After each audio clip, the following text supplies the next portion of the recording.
On today's show, I've gotten a lot of requests about it, but we're finally going to get down to it. Clipped, the new show on Hulu talking about the Clippers and revisiting the memories, the moments that changed this franchise forever. Going to be talking about how accurate the show is to reality. And we're going to be joined by one of the production assistants on the show on today's Locked On Blast from the Past Clippers.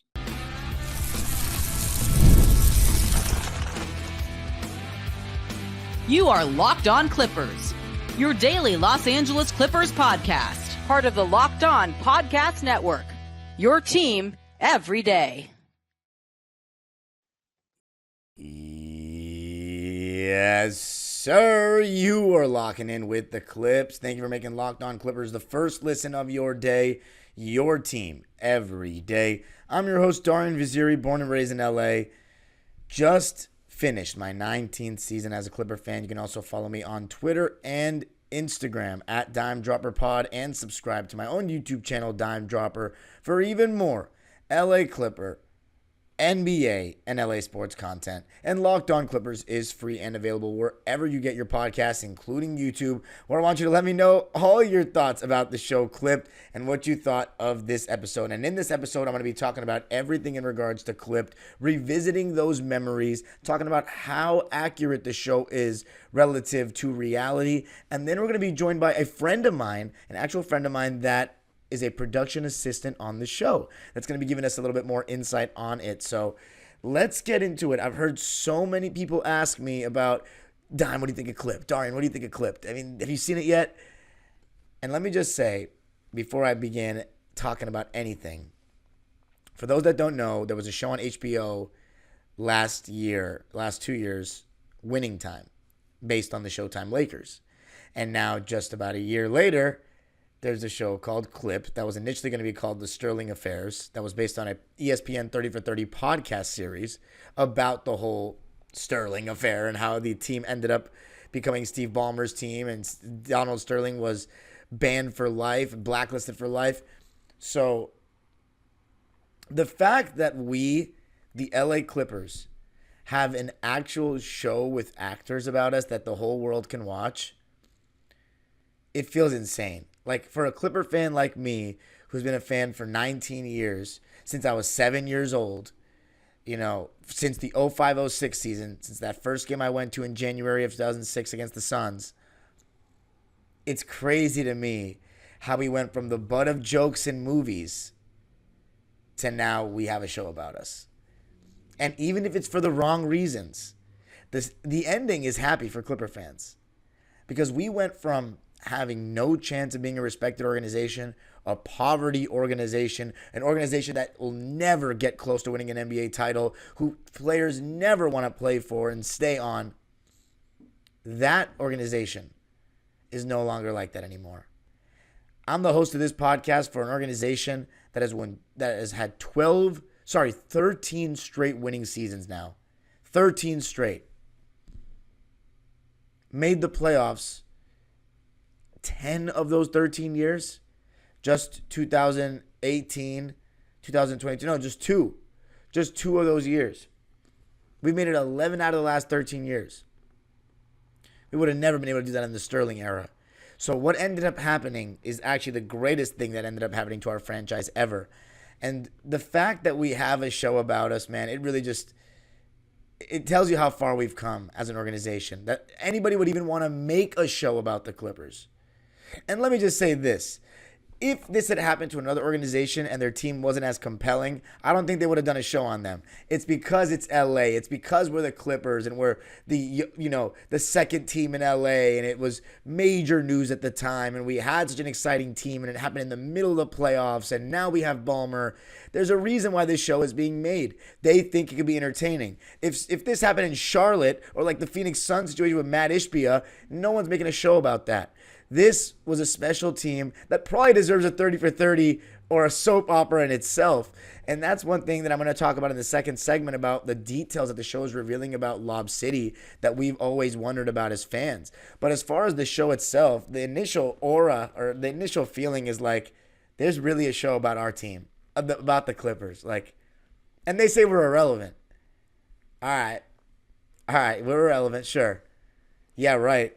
Like this is so cool. This is so cool. First off. Secondly, let's talk about the casting, right? We looked at the cast when it was first announced and we saw the pictures of some of these guys and who they were depicting and we were like, okay, this looks like a train wreck. You had Winning Time, who had Quincy Isaiah play Magic so well, and then Solomon Hughes played Kareem so well, and Adrian Brody did Riley. I'll tell you this, Ed O'Neill is doing a great job as Donald Sterling. He's making him seem just as grotesque, as vile, and as disgusting of a man as he actually is. I think he's doing a great job. Now, Lawrence Fishburne was an interesting choice for Glenn. There's been mixed reviews, but I honestly think he's doing a pretty good job. He's giving that Glenn demeanor. He's doing those hands on the hips, that frustrated look that Glenn does. And he's even trying the ashy voice of Glenn Rivers as well.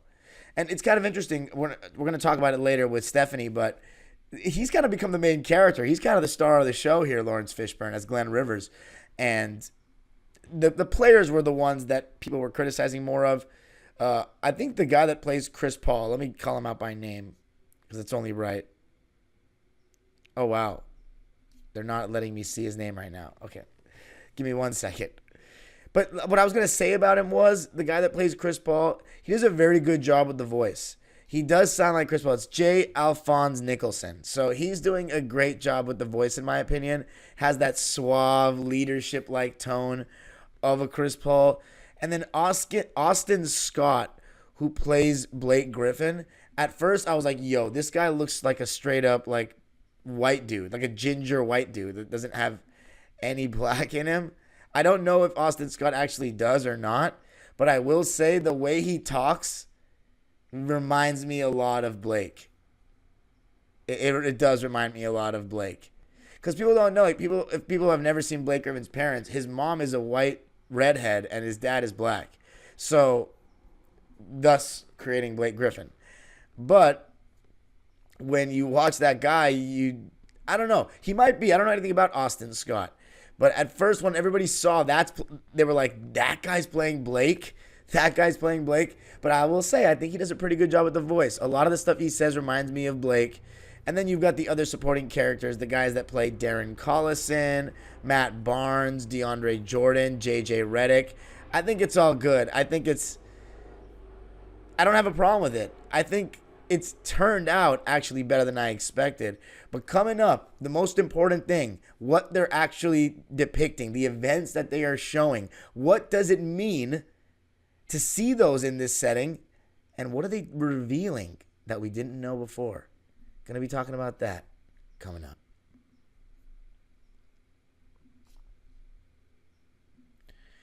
This next segment, or this show, is sponsored by BetterHelp. We all carry around different stressors, big and small. Things that we have to get off our chest.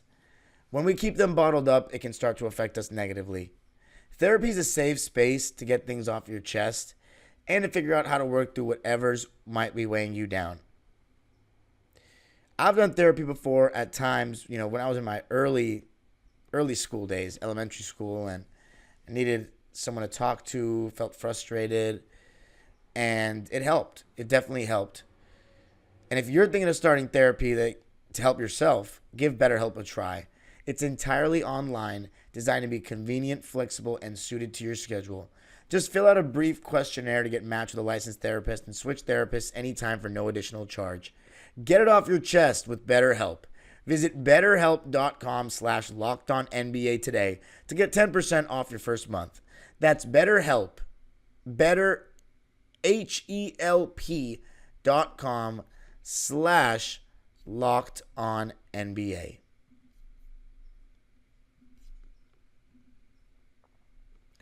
All right. So let's talk about what the show is revealing, right? I have to say, they got everything pretty right. Episode 1 has one of Donald Sterling's famous white parties where everybody dresses all white. And Blake Griffin had previously talked about how Sterling would grab him by the hand and kind of escort him around the premises, introducing him to people as if he were like, look, this is my new toy, Blake. And it was just very uncomfortable. First off, an old white man, it doesn't matter what race, but old man grabbing your hand. But, it does matter to some people. It's just, it sounds very uncomfortable. It looked just like how it sounded. And as I said about O'Neal, I think he's doing a very good job playing Sterling. They've depicted him very well. V. Stiviano, wow. I mean, what an absolute legend. When we talk greatest Clippers of all time, V. Stiviano's name has to be mentioned in the discussion. I mean, we're not talking number retirement, in which case I don't know what number she would be wearing, but statue outside the arena, I wouldn't totally be opposed to that. I mean, and we could even put a fountain outside of it as well. Messing around. But at the same time, I'm not even messing around. Like, V. Stiviano is like the absolute GOAT. She is a legend. So anyway, what's amazing to me is to experience a show that I lived through. Like, I remember pre-Sterling. I remember sophomore year of high school hearing about this, and I had to go to school and everybody would call me a racist because I supported the Clippers. And I mean, it was wild. It was a wild time. I had to post on Facebook back then about how I don't support this. And, I love the team and I know Sterling's a scumbag. I'm just so in deep with the team. And I already knew this when I was 15. I was like, I know this guy's a scumbag. I know we're probably not winning a chip, but I support this team because I fell in love with the experience of going to Clipper games, and I fell in love with that Elton Brand, Sam Cassell squad as a 7-year-old kid when I was first getting into playing basketball at recess at lunch. So that was insane to just relive that. And then, of course, Game 4. The news comes out right around Game 4, and they had the famous take off the warm-ups and have them inside out without the logo showing. And I remember they did a great job, by the way, depicting that in episode 3 of Clipped, that whole thing before Game 4 and what they ended up doing in protest. I remember the next day at school, I wore my Clippers shirt and I wore it inside out. And I saw like one of the only other Clipper fans at school doing the same thing, and it was so funny.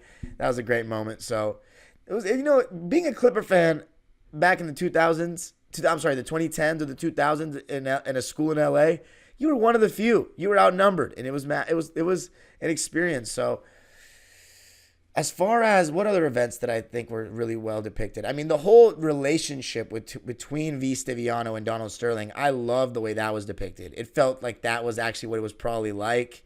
V. Stiviano standing by Sterling and the jealousy of Shelly Sterling. Because, they said V was his assistant, but, there's always some more to that stuff. Rich man with a lot of money around a young, pretty girl. And I just thought the dynamic of the Shelly versus V. Stiviano stuff was fascinating to watch, the way they depicted it in the episodes. And then the other thing that was really cool to see, and probably the biggest takeaway from the entire thing as a Clipper fan, the immediate rift between Blake Griffin and Chris Paul.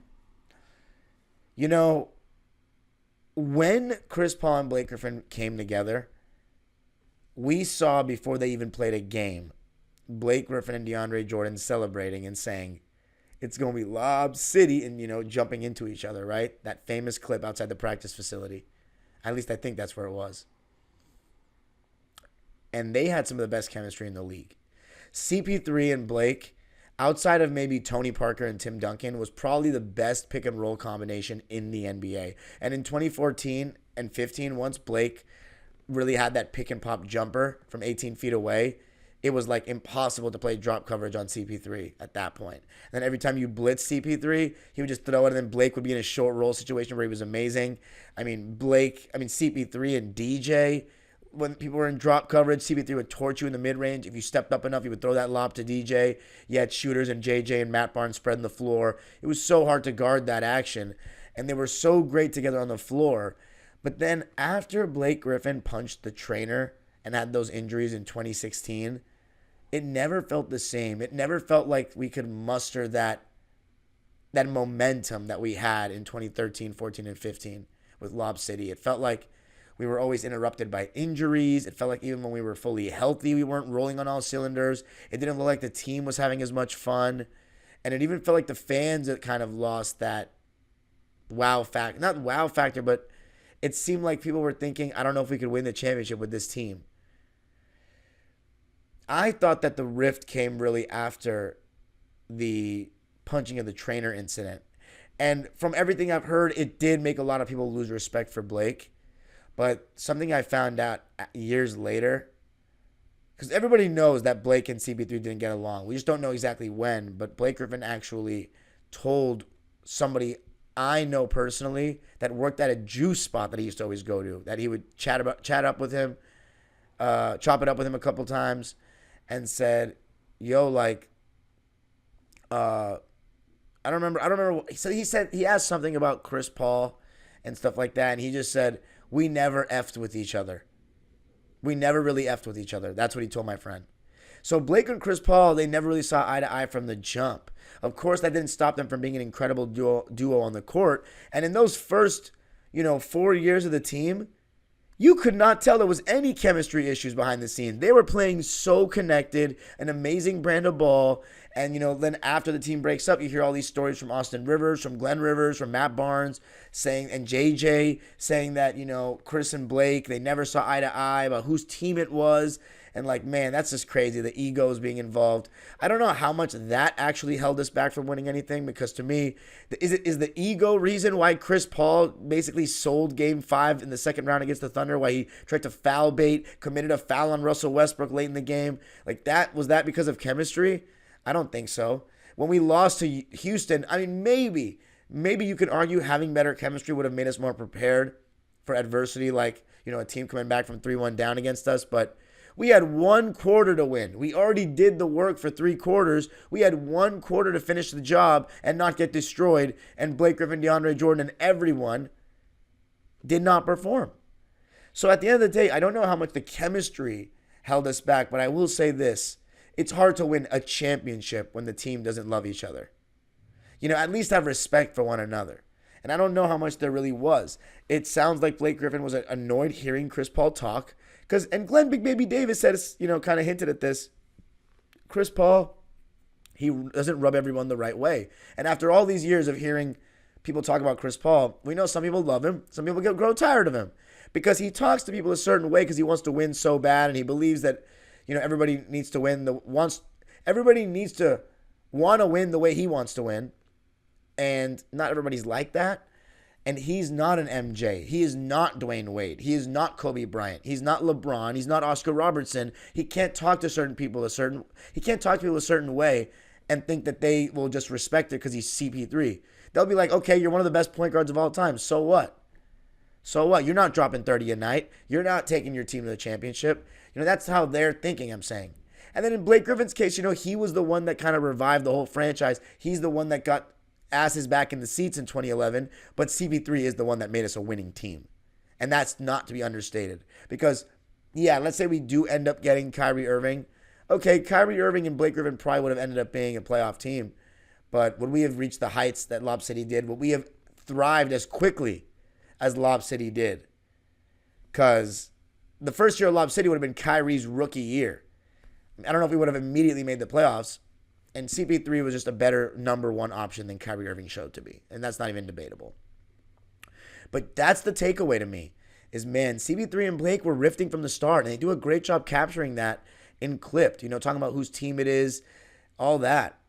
And look, the one thing I'll say about CP3 is he wanted to win so bad. And there was that moment in episode 3 where they were debating whether or not they were going to play in the game.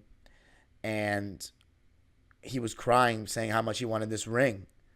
And I remember his wife, Jada, saying, I don't think he'll be able to live it down if he doesn't get a championship ring.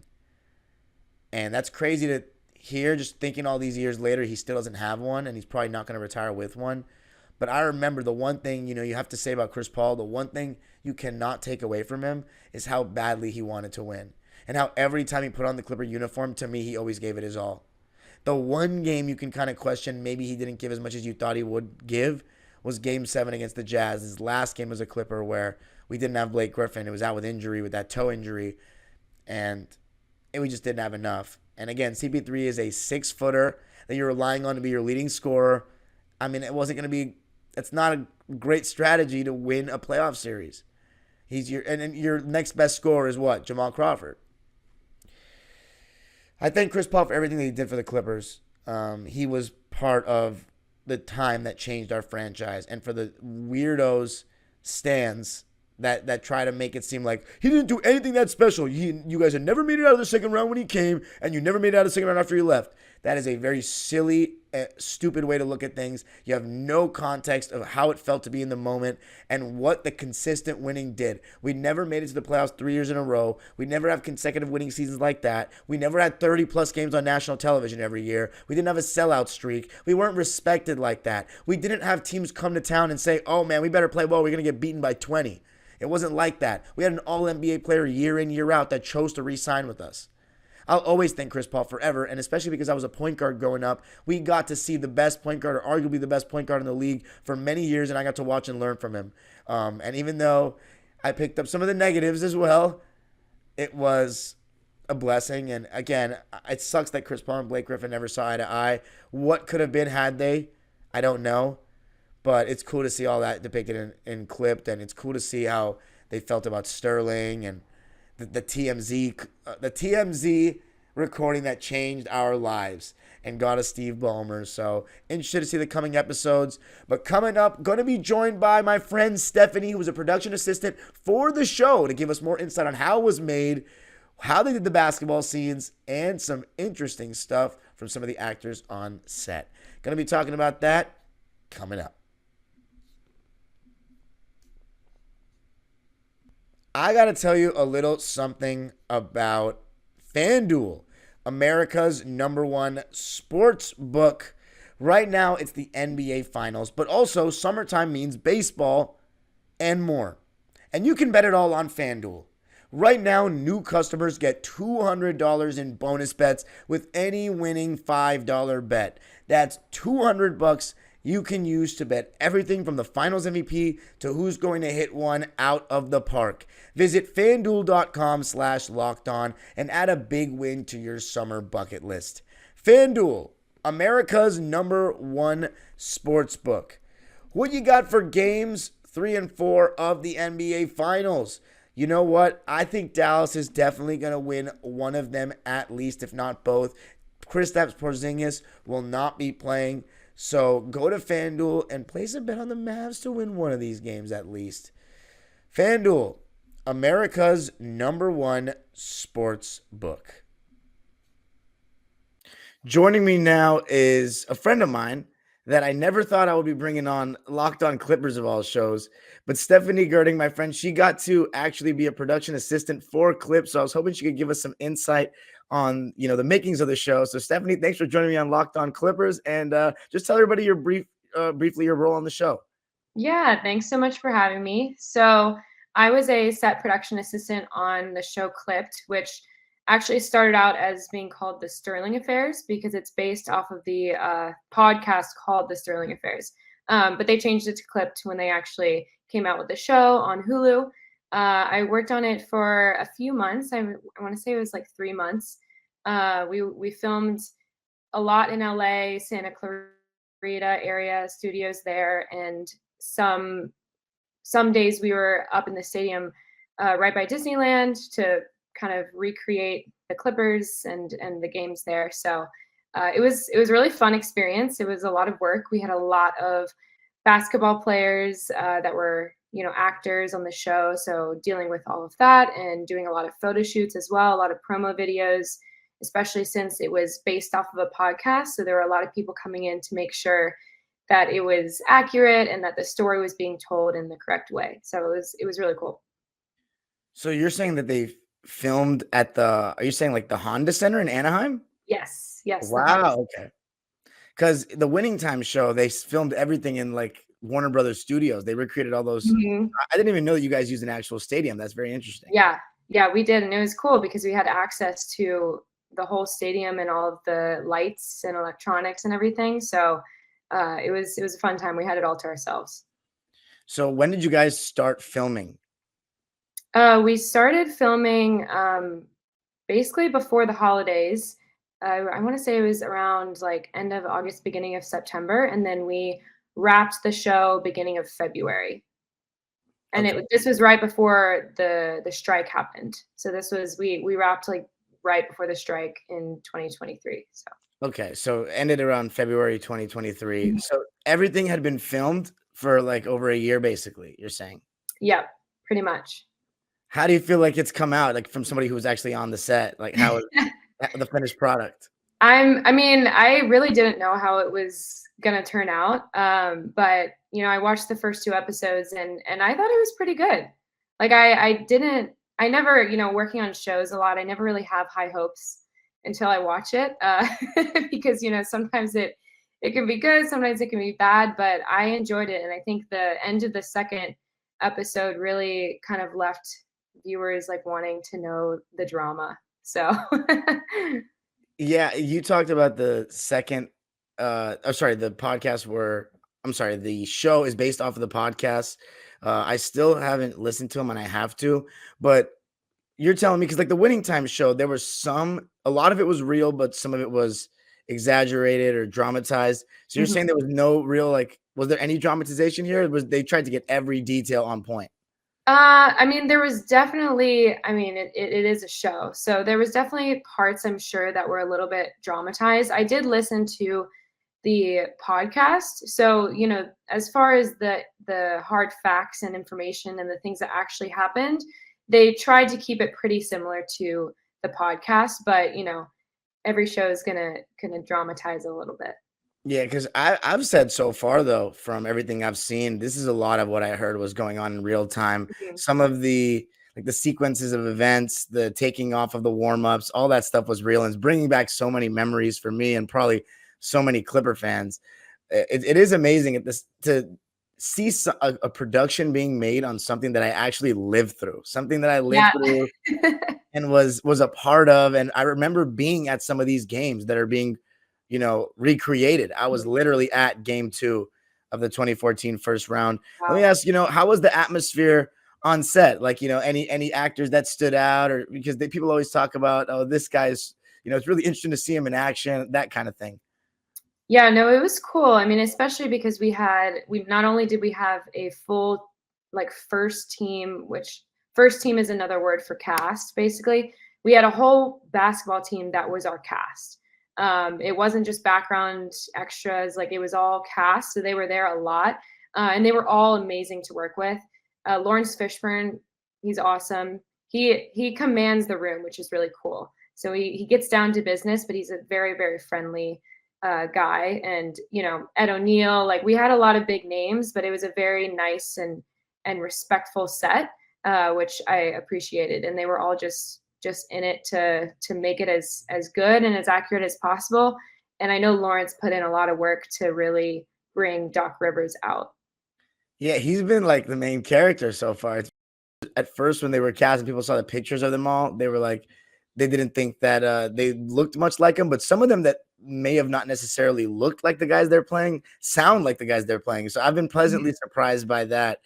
And then let me ask you, final question: did you know anything about the Donald Sterling events and stuff like when you were cast or were told about this role? I had no idea. I I am not the biggest basketball follower. I was always a college football gal growing up. So But you're I not. don't really. You're from Atlanta. You're not even Yeah, from I'm West from Coast. I don't Atlanta, blame you. so Yeah. I've never really followed the LA teams, obviously. But yeah, so I had no idea that this was going on. Like I hadn't, heard of the podcast even before we started filming. But it was a cool thing to learn about and to listen to the podcast as well. I was like, oh, this happened, and that's crazy. So let everybody know how many episodes are there going to be, and should we expect that? This was just kind of a one season show, correct?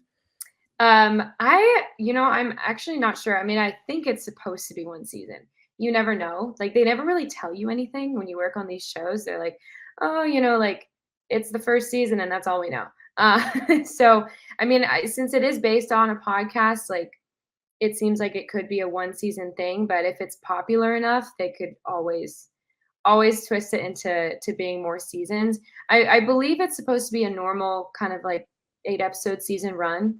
I mean, it is based off the podcast, so I know they were following kind of the podcast groupings as each episode. So, yeah, but I'm curious to see how the rest of the season goes. Yeah, as Clipper fans, I mean, we would love to have a complete show, not a reality show, but a real show documenting this, what was like a soap opera in the locker room with Chris Paul, Blake Griffin, and Yeah.